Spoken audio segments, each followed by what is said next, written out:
السلام علیکم حضور. وعلیکم میرا نام السلام. عطیہ عباسی ہے اور میں وانزوس جماعت سے ہوں. جی حضور پاکستان کتنے میں عباسی ہیں آج؟ 3. جی حضور تینوں بہنیں. حضور وہ بھی 3 پاکستان ہیں. جی حضور پاکستان میں آموں کی بہت سی اقسام ہیں اور ان کی بہت سے نام ہیں. ان کے نام کس نے رکھے اور حضور آپ کو کون سا آم پسند ہے؟ مجھے تو سب سے زیادہ خاص الخاص پسند ہے، اور ان کے نام ہر اس شخص نے رکھے جس نے ان آموں کا پیوند کیا تھا. آموں کو جب پیوند کیا جاتا ہے تو ایک نئی قسم کا آم نکل آتا ہے اور اس کے اوپر وہ مشہور ہو جاتا ہے. سندڑی ایک آم ہے جس کو سندھ میں کسی نے پیوند کیا تھا تو اس سے اس کا نام سندڑی بن گیا.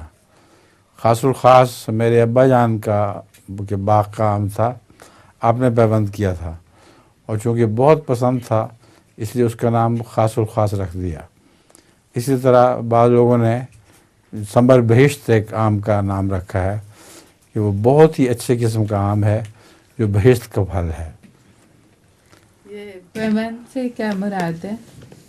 ایک آم کے درخت کے اوپر دوسرے آم کی ایک شاخ لگا دیتے ہیں. مکس کرتے ہیں دونوں کو. ہاں لگا دیتے ہیں، اچھا. اس کی گانٹھ کے اوپر گانٹھ رکھ کے اس کو باندھ دیتے ہیں تو اس میں سے پھر جو نکلتی ہے شاخ وہ اس آم کی طرح کی نہیں ہوتی جس کے ساتھ گانٹھ دی گئی تھی، بلکہ ایک بالکل نیا پھل بن جاتا ہے. اس کو پیوند کہتے ہیں.